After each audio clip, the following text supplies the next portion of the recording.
Magandang umaga, magandang hapon, magandang gabi mga kaibigan. Nandito po tayo ngayon sa lesson recording natin para sa Understanding the Self.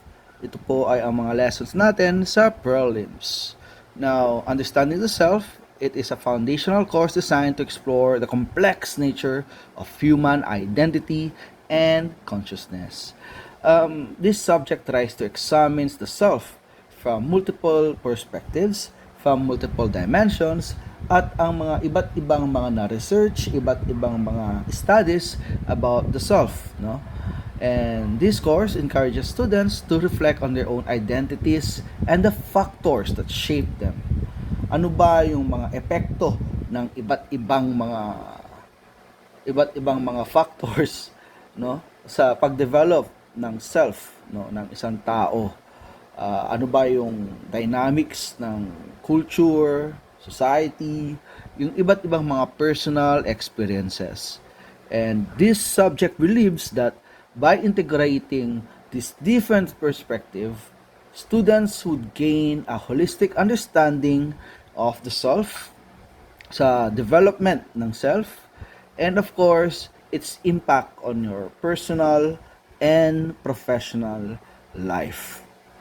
And hopefully, the students of the course, over the course of this course, you would gain insights on how to be better, on how to rise up, and how you would become the person that you want to be, on how you would realize your potential, and kung paano ka maging isang matatag at mapagmahal na Pilipino.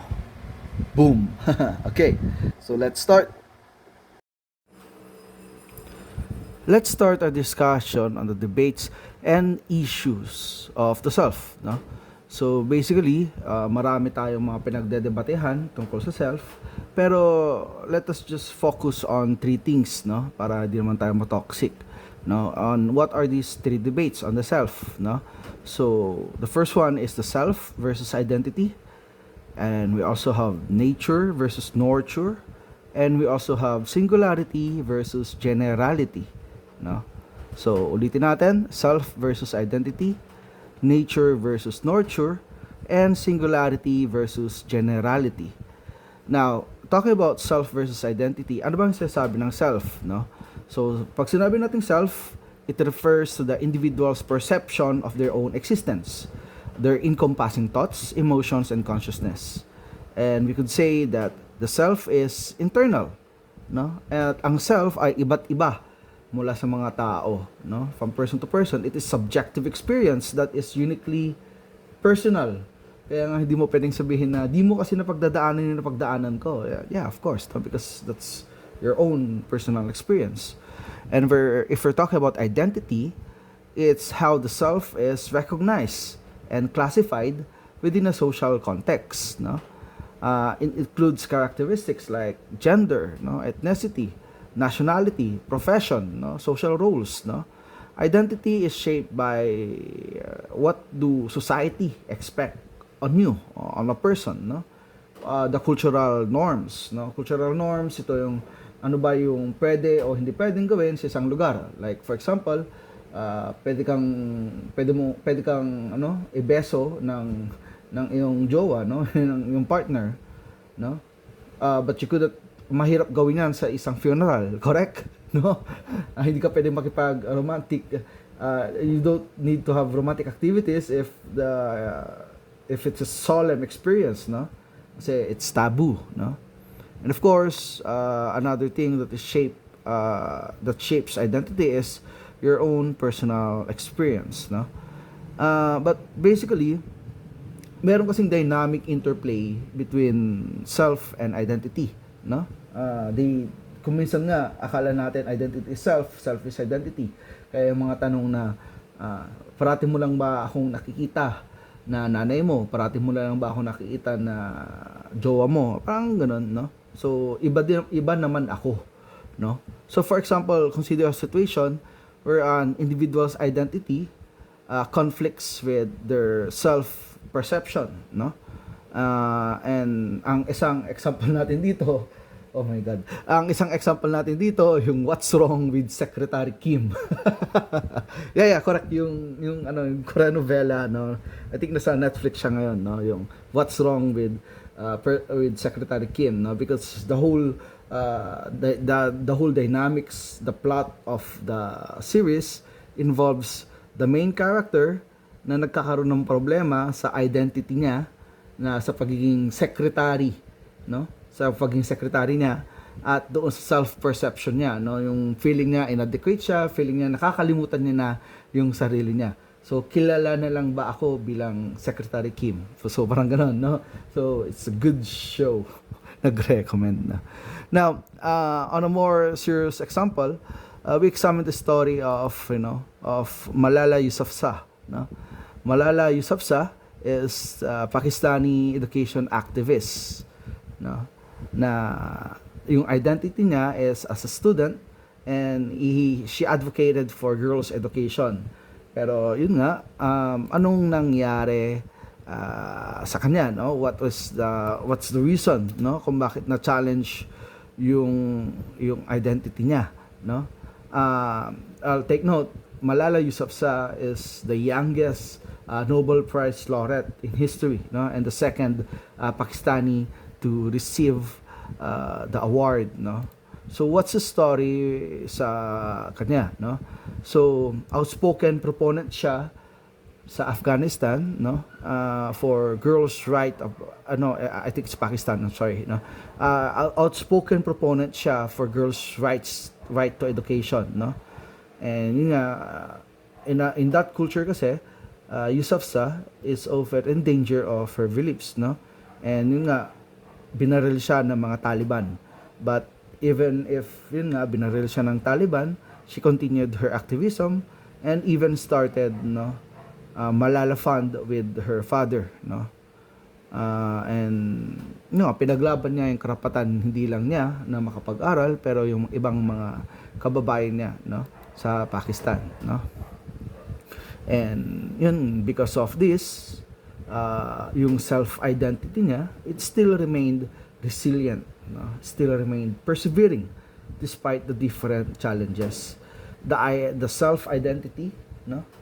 They work together to overcome the different challenges na kalaban niya. Hindi nagpadaig yung kung ano man ang nangyayari sa kanya, hindi siya nagpadaig sa pressure, sa societal expectations, sa cultural norms, sa personal experience niya, no? Hindi siya nagpadaig sa identity na pinupush sa kanya. Nonetheless, nagkaroon ng balance yung self at ano ba dapat yung dapat na identity ng isang Pakistani woman, no? So sabi niya, gusto ko mag-aral kahit barilin niyo ako, I'll do it, no? So yun. Now let's go to the second debate, no? On the issue of the self. Now we have nature versus nurture. Nature versus nurture. Nature, it suggests that genetic inheritance and biological factors, they primarily shape an individual's traits, behaviors, and personality, no? And ang isang key proponent dito ay si Francis Galton, no? Na siya talaga yung nag-emphasize ng term na nature versus nurture, and of course on the concepts of heredity, no? Namamana ang iba't ibang mga traits natin, no? And of course, nurture naman, they argue that environmental factors such as upbringing, culture, and personal experience, they play a more significant role in shaping who we are, no? Ang proponent nito si John Watson, no? Behaviorist. Pag sinabi natin behaviorist, no? Our behaviors are shaped by outside influences, not by genetic factors, no? And Watson said that mas malaki ang importance, no, ng environmental conditioning sa development, no? So nature versus nurture. Nature believes kung ano ka, ganun ka na pinanganak. And nurture means no, you're not who you are because of you being born. It is because of your experiences, no? So how do it influence you, guys, if you think about it, no? Ano ba yung mga nakikita nyo na ugali ninyo or traits, no, na sa tingin nyo ay namana ninyo At ano ba naman yung mga traits na natutunan nyo, no? Kasi those are different things, no? And I would like to point out paano naman yung mga identical twins, right? No? Identical twins, parehas ang DNA, pero kahit halos parehas yung upbringing nila, may mga nababago. And you would say identical twins na magkaiba. Pero meron din naman silang similarities, no? So this illustrates how genetics and environment contribute to the development of the self, no? And we have a case here, no? It's a case ni Jeannie, no? Jeannie, it's a child who was isolated for most of her life, no? So walang kahalubilo na tao, and dito nga nakita yung critical role of nurture in language and social development, no? And of course, education students would soon learn later in their studies and education the concept that language, no, is actually learned, no? It's not something that automatically alam ng isang tao, no? So whatever language you are exposed to, that's what you will become most proficient to, no? So I don't know, maybe years from now, or maybe now you have babies, no? You try to test this out to them. Pinag-experimento na ng mga bata, no? You try to teach them, you try to expose them only to one language, for example English, no? And you would see that as the child would grow up, magiging mas magaling muna siya sa English bago niya matutunan na ang ibang mga language, no? Filipino or the native local language, no? So it's this concept actually, no? So kung saan siya nasanay, doon siya mas magaling. But of course, we couldn't undermine the fact na malaki din talaga ang genetics, no? Typically with some physical attributes, no? May mga namamana, no? Kung matangkad ang both parents, typically magiging matangkad din ang isang tao, and of course there are certain ailments, no? So for example, gouty arthritis, namamana po ang gouty arthritis. So if for example may gouty arthritis ang parents mo, more likely ikaw magkakaroon din. And there are some of course genetic ailments, no? And sa mga ganun. And of course, let's go to the last debate on the self. It's about singularity versus generality, no?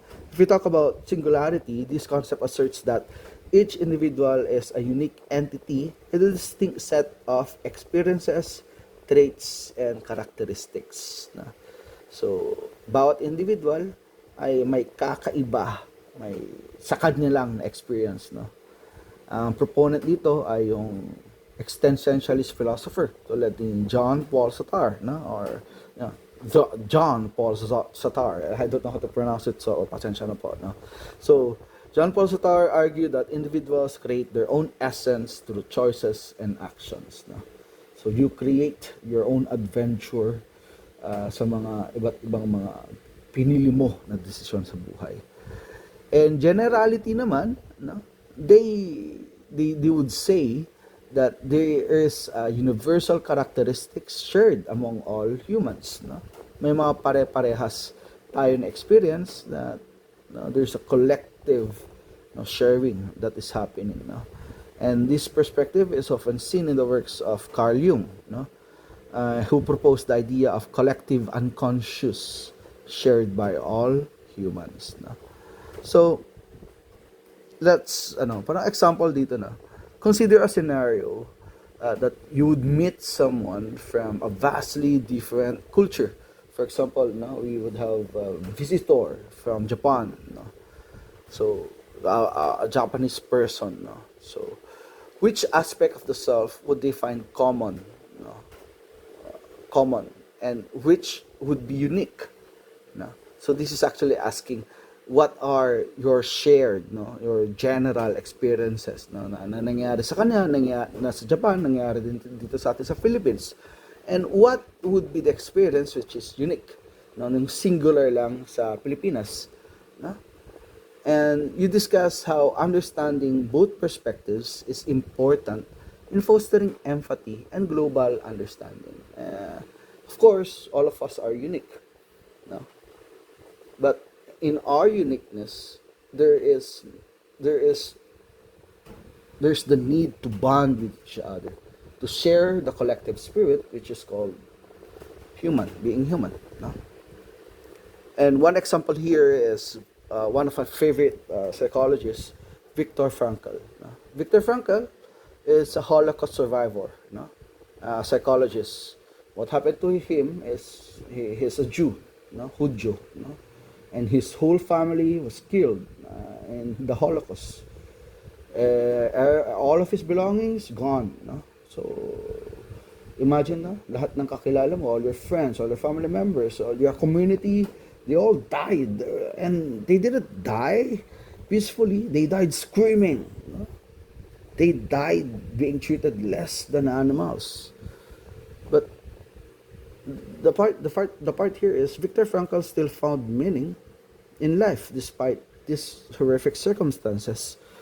And he created a good book. He established a new field in psychology, and his experiences highlight the singularity of his personal suffering. Kasi not everyone could experience losing all of your life like that. But with the singularity of his personal suffering, he also established the generality of the human quest for meaning. There is still a meaning to every loss. There's still a meaning to every pain. No? Sa lahat ng masasakit na bagay, there's still meaning to it. And that is common to everyone. Okay.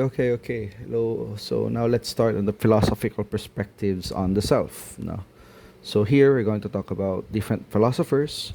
And I know this would only be easy for you guys because you already have a subject, Introduction to Philosophy, back when you were in senior high school. No? So you know what philosophy is. No? So, and I think you also know, you have an idea who these philosophers are, but let's concentrate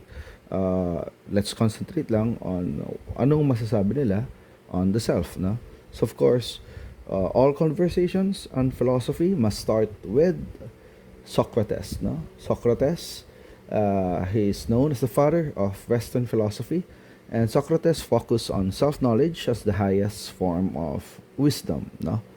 And his method of questioning, yung tinatawag natin na the Socratic method, it encourages deep self-reflection and the examination of one's beliefs and values. And basically, the Socratic method is the one being used at the law schools, no? At least from where I came from, no? So the teachers rely heavy on this method, no? Yung palalabasan mismo yung knowledge sa estudyante itself, no? Parang there is an assumption that the student already has an idea of the lesson. Okay, so next we will have Plato, no? Plato, isa siyang estudyante ni Socrates, and Plato expanded on his teacher's ideas. And he proposed a dualistic view of the self. At makikita natin ito sa libro niya, which is entitled The Republic. In here, Plato describes the self as consisting of three parts: the rational, spirited, and the appetitive. No? He also introduced the idea of the immortal soul, which seeks truth and, of course, knowledge beyond the physical world.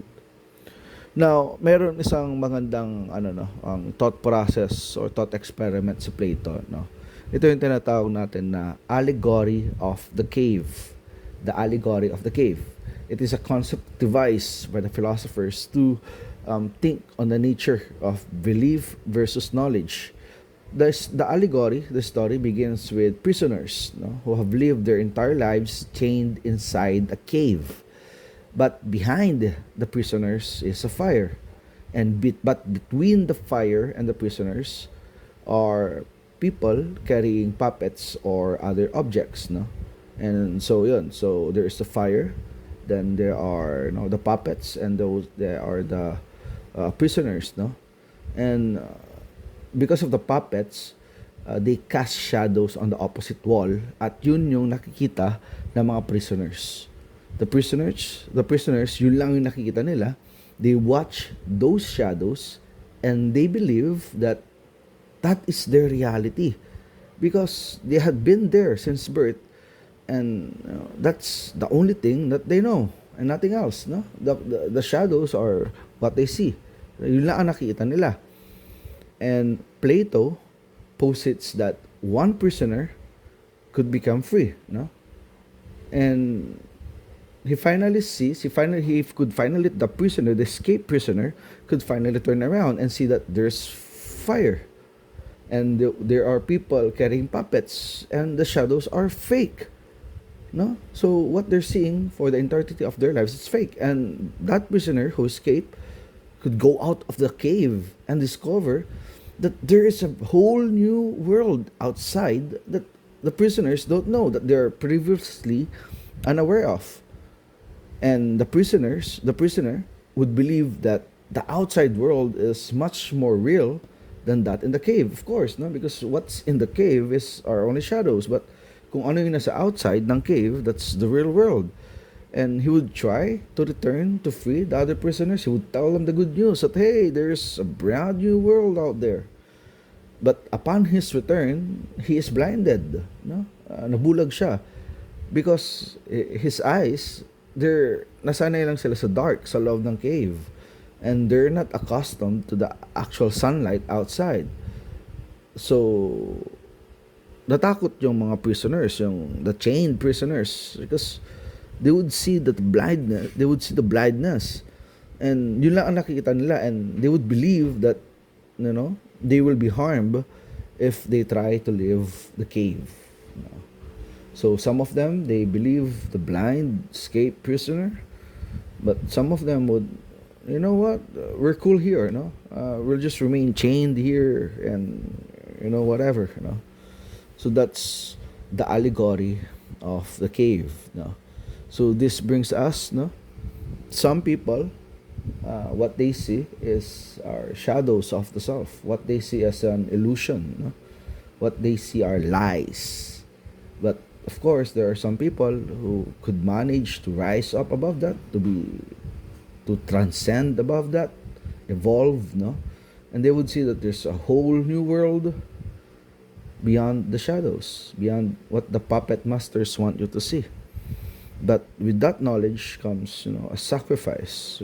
Either, yes, in the story, the escaped prisoner became blind, but, in real life, the price of seeing the truth is far greater, And we can see it in many people who tried to bring changes, in the society. Some of them are ridiculed, Sorry for the wrong pronunciation, Some of them are, bashed, tinatawag na lutang, tinatawag ng kung ano-ano, when they try to, influence the world, And yun. So I think there's a challenge for all of us. Are you prepared to actually see the truth? Are you prepared to rise up and see beyond what the puppet masters want you to see? Are you prepared to embrace the world kahit alam mo na may presyo? Kahit alam mo that there is a sacrifice that needs to be done, So that's Socrates and Plato. Okay, so we're skipping so many philosophers, and we're going to two, we have Augustine, Saint Augustine, Augustine of Hippo, He is a theologian, a philosopher, and Augustine merged Christian doctrine with Platonic thought, And he viewed the self as a soul in search of God, emphasizing inner reflection and the pursuit of divine truth. Augustine believed that true happiness is found in God, and the self is inherently sinful and in need of divine grace. So it's the classic Christian concept that because mankind ate the forbidden fruit, we're sinful, and so we need divine grace in order to be saved.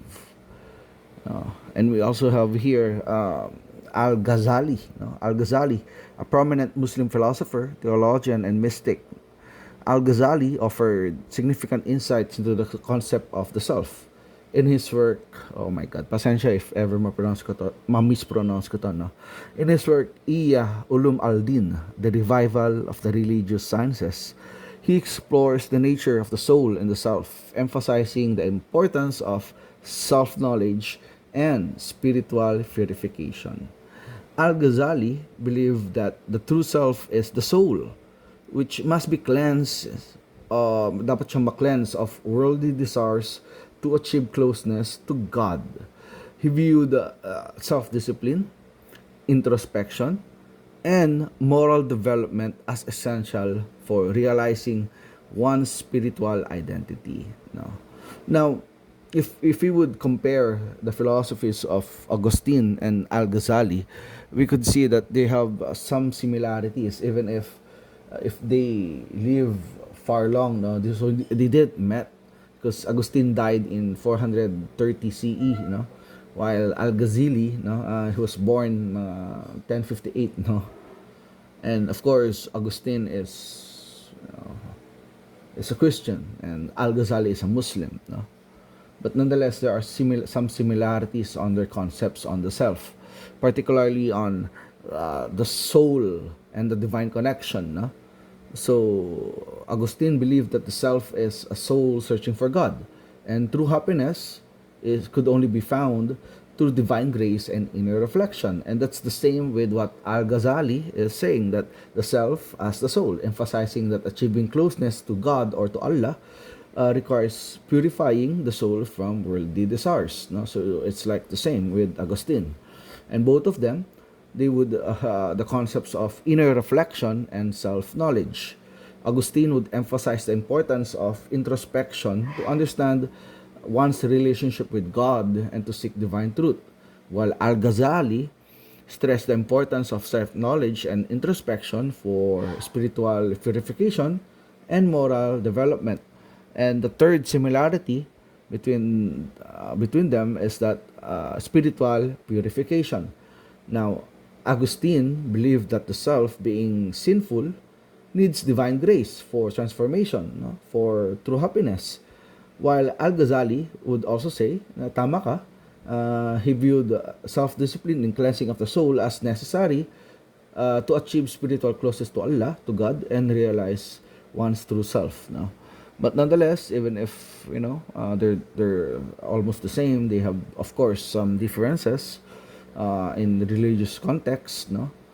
Of course, Augustine, his concept of the self is rooted in Christian theology. Divine grace, the pursuit of God to Christian doctrine. While Al-Ghazali, his perspective is shaped by the Islamic mysticism and philosophy, emphasis on spiritual purification and self-discipline, but according to Islamic teachings. And of course, they differ in the concept of sin and grace. Augustine would say that man is makasalanan talagang tao, and there's a need for God's grace to overcome this sin. But Al-Ghazali, doesn't care. For him, he doesn't care that much on whether or not man is sinful or not. But we should focus on the cleansing of worldly desires, of moral development. So it doesn't really matter kung makasalanan ka ba o hindi, but we should cleanse ourselves of worldly desires and moral and focus on developing our moral compass, and we should aim for a closer relationship with God through personal effort and discipline. So nonetheless, both Augustine and Al-Ghazali, they viewed the self as a soul striving for a higher connection with the divine, emphasizing inner reflection and spiritual purification. Of course, Augustine's approach is framed within the Christian doctrine, focus on sin and grace, while Al-Ghazali, yung approach niya is rooted on Islamic beliefs with focus on self-discipline and moral development. Now, anyway, here we go. Rene Descartes, that's pronounced Descartes, this French guy. And of course, if mahilig kayo sa math, the name may sound familiar because sa algebra, sa yung yung Cartesian plane, so that came from his name. So he's a French philosopher and mathematician. Descartes is often referred to as the father of modern philosophy, and he introduced the idea of the self as a thinking entity, no? And, sinabi na yung cogito ergo sum, no? Cogito ergo sum, I think, therefore I am, no? Later explain natin yan, no? So, paano ba yun, no? It is a fundamental statement in his philosophy that the very act of doubt and thought proves the existence of the self. Again, the very act of doubt and thought proves the existence of the self. Descartes sought certainty by questioning everything that could be doubted, no? And he realized that while all external realities could be illusions, the act of doubting itself requires a thinking subject, no? Therefore, even if everything is uncertain, the existence of the thinking self is undeniable. And that established the foundation of his philosophy, no? To illustrate Rene Descartes, cogito ergo sum, no? Imagine you're in a virtual reality game, no? And in the game, everything you see, hear, touch might be simulated, correct? No? But the fact that you're aware of playing the game means you exist. Even if the game world is fake, your thoughts about it are real. So when you think, am I in a game?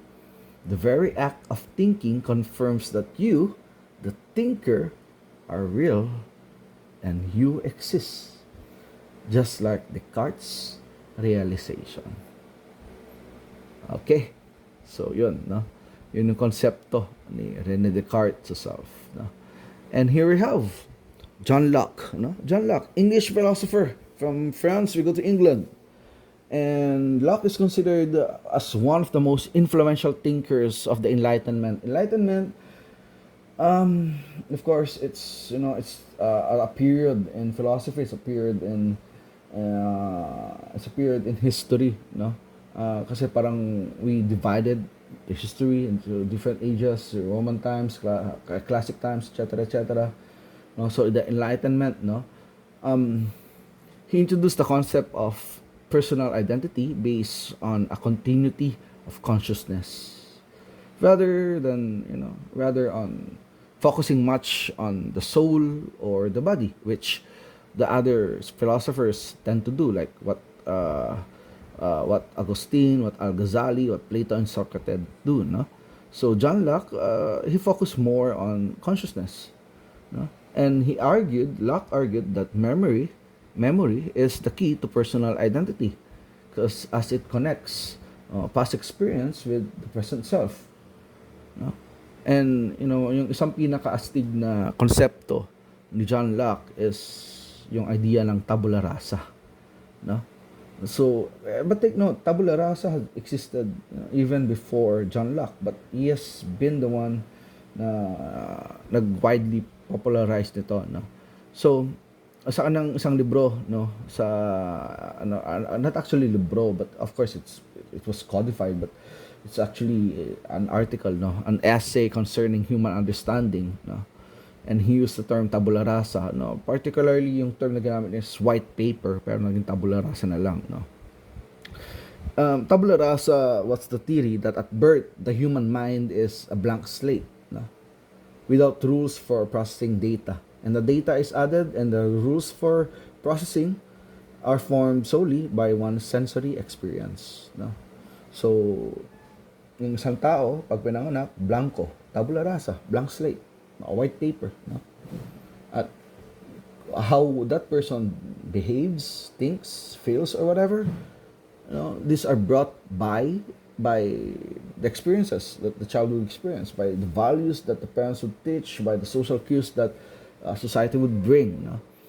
The notion is central to Lockean empiricism, no? It serves as a starting point for Locke's subsequent explication of simple ideas and complex ideas, no? And as understood by Locke, tabula rasa meant that the mind of the individual was born blank, no? It also emphasized, that there is freedom, There is freedom of individuals to author their own soul. No, you're a blank slate, and the book is still waiting to be written. No, so you are free to define the content of your character. No, of course, the basic identity as a member of the human species, it could not be altered. No, the paper could not be altered, but what's supposed to be written on those paper is yours. No, you fulfill your own destiny.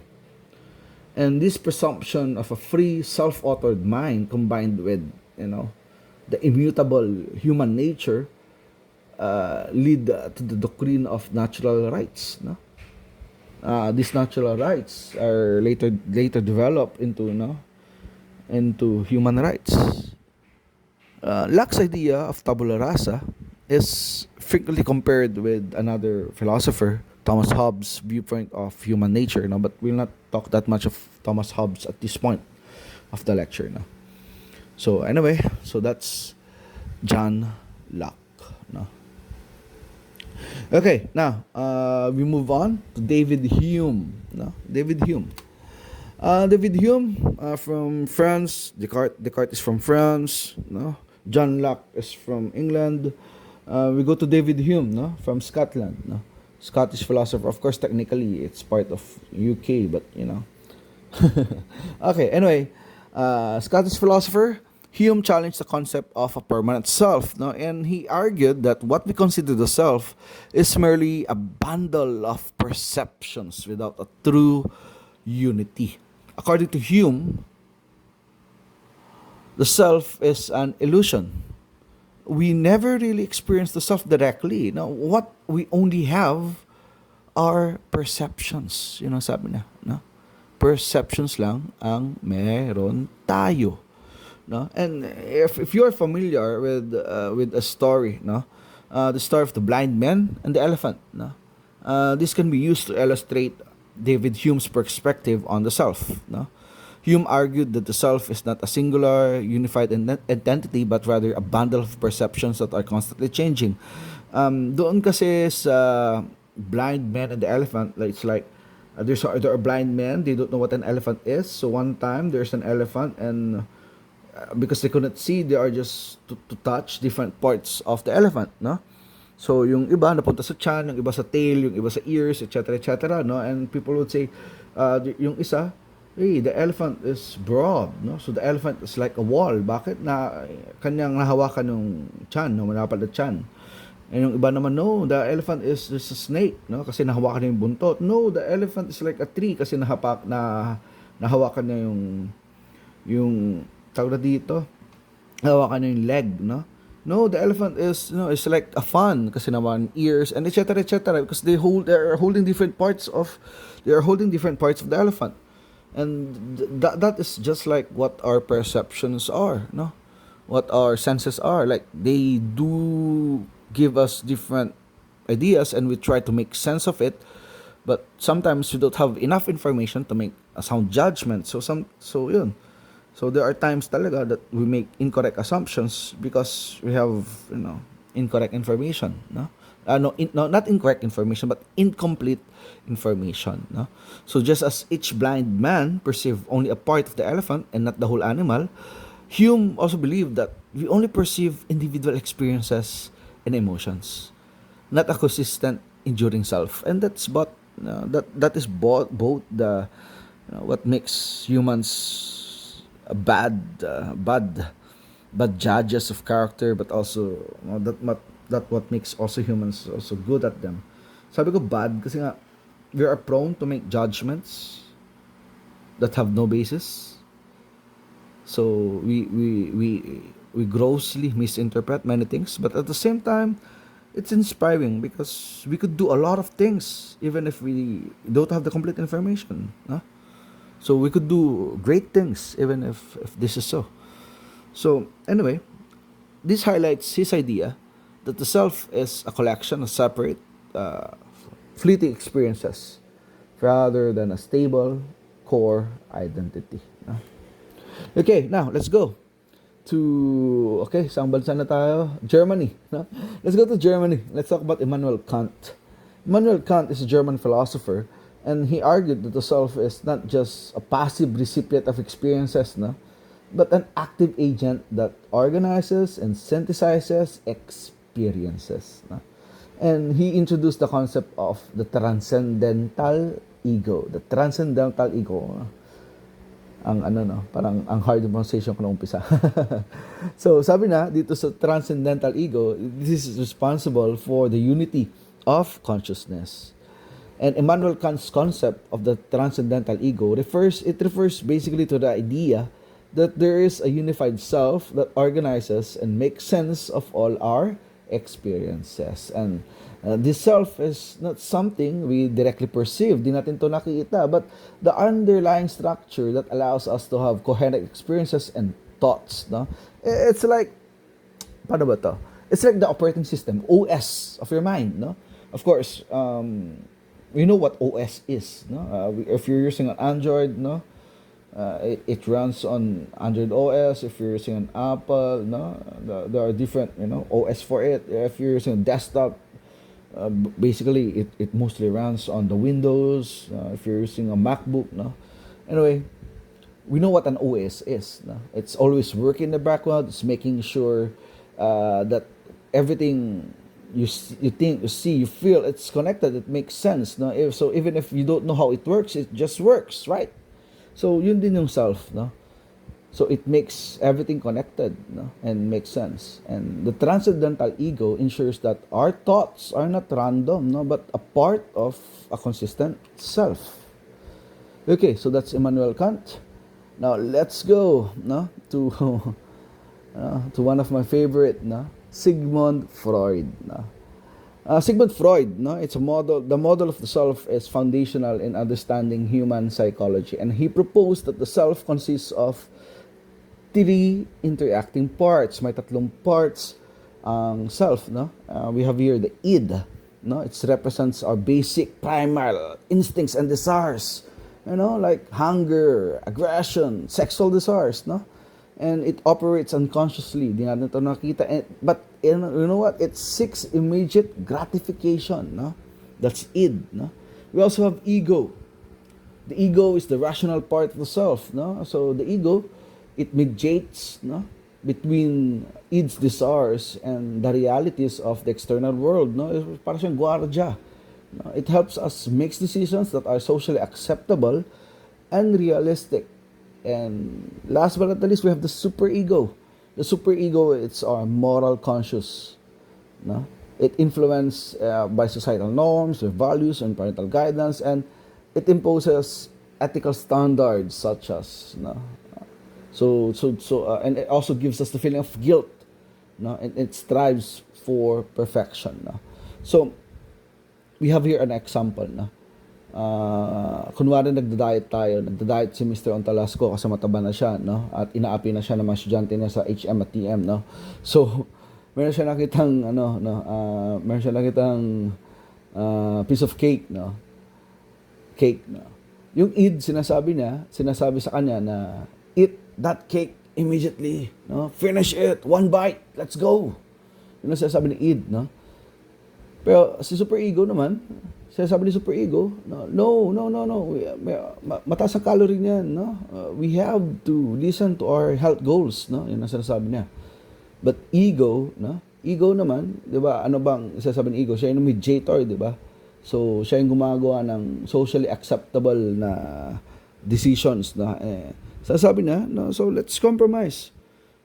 Siguro kain na lang tayo ng small but reasonable portion. No? So, siya yung gitna ni superego at ni id. No? So, this constant interplay shapes our behavior. It highlights the different complex dynamics of the self. No? Now, Freud also believes that much of our behavior is driven by our unconscious forces. No? We have repressed desires and early childhood experiences. Now, much of this we'll talk more for this course, no? So these unconscious elements often manifests in dreams, no? In slips of the tongue, neurosis, no? Yung neurosis, Yun yung mga tics natin, no? Yung mga personal tics natin, no? That they reveal the hidden aspects of our psyche, of our psyche, no? So for example, no, makita natin that a person meron siyang fear of intimacy, no? So that ayaw niyang maging intimate sa ibang tao, no? So Freud would say that this fear could stem from unresolved childhood experience, no, or repressed desires, no, buried deep in the unconscious mind, no. And these buried feelings, they need therapy, no, they need psychoanalysis, no, so that people would that person will be aware of that, and so that we could allow that person to better understand and manage that behavior, no. So that's Freud, no. But basically, Freud's model highlights the complexity of the human mind, where the unconscious conflicts can influence our thoughts, our feelings, and actions, no? And often without us being fully aware of them. No? So yun ang premise ni Freud, no? This understanding remains influential in modern psychology, particularly in therapeutic practices that explores the unconscious mind, no? So that's basically Sigmund Freud. And now we move on to Paul and Patricia Churchland. No? Mag-asawa sila. So they are prominent philosophers in the field of neurophilosophy. And the Churchlands, they argue that our understanding of the self should be based on neuroscience. No? So ano ba yung mga key concepts nila? Eliminative materialism, the idea that common psychological concepts like belief, desire, and the self may eventually be replaced by neurological explanations, no. So yun yung yun yung kanilang paniniwala, no. Yun yung kanilang main thesis, no. So basically, so we could summarize their concepts into three, no. Understanding the self through brain science, eliminative materialism, and replacing psychological concepts, no. In understanding the self through brain science, the Churchlands believe that understanding ourselves might eventually depend more on brain science rather than traditional ideas like beliefs or desires, no. Kasi evidence of this is, advances in brain imaging, no, like fMRI scans, no. They show how different parts of the brain are active during different thoughts or feelings, no. This is a move towards understanding the mind through brain activity rather than just abstract concepts. For eliminative materialism, this idea suggests that some traditional psychological terms like beliefs or desires, they might be replaced by more precise brain-based explanations, no? Like in the movie The Matrix, no? In oh my God, tanda ko na. Back in 1999, no, The Matrix, no, Keanu Reeves, no. The characters discover that their perceived reality is actually a simulation controlled by machines. And this can be seen as a metaphor for eliminative materialism, where our traditional understanding of reality is replaced by a more fundamental underlying explanation, no? Like, in the movie, computer code, no, sa film. And of course, replacing common psychological concepts, the Churchlands argue that terms we use to describe the mind, like the self or emotions, they might be eventually be replaced with descriptions of brain processes, no? Oh my God. Like in the movie Inside Out, 2015, no? Emotions are personified as characters inside a child's mind. This movie simplifies how we think about emotions and the self. The Churchlands would suggest that in the film, these concepts might be explained in terms of brain functions rather than emotional characters.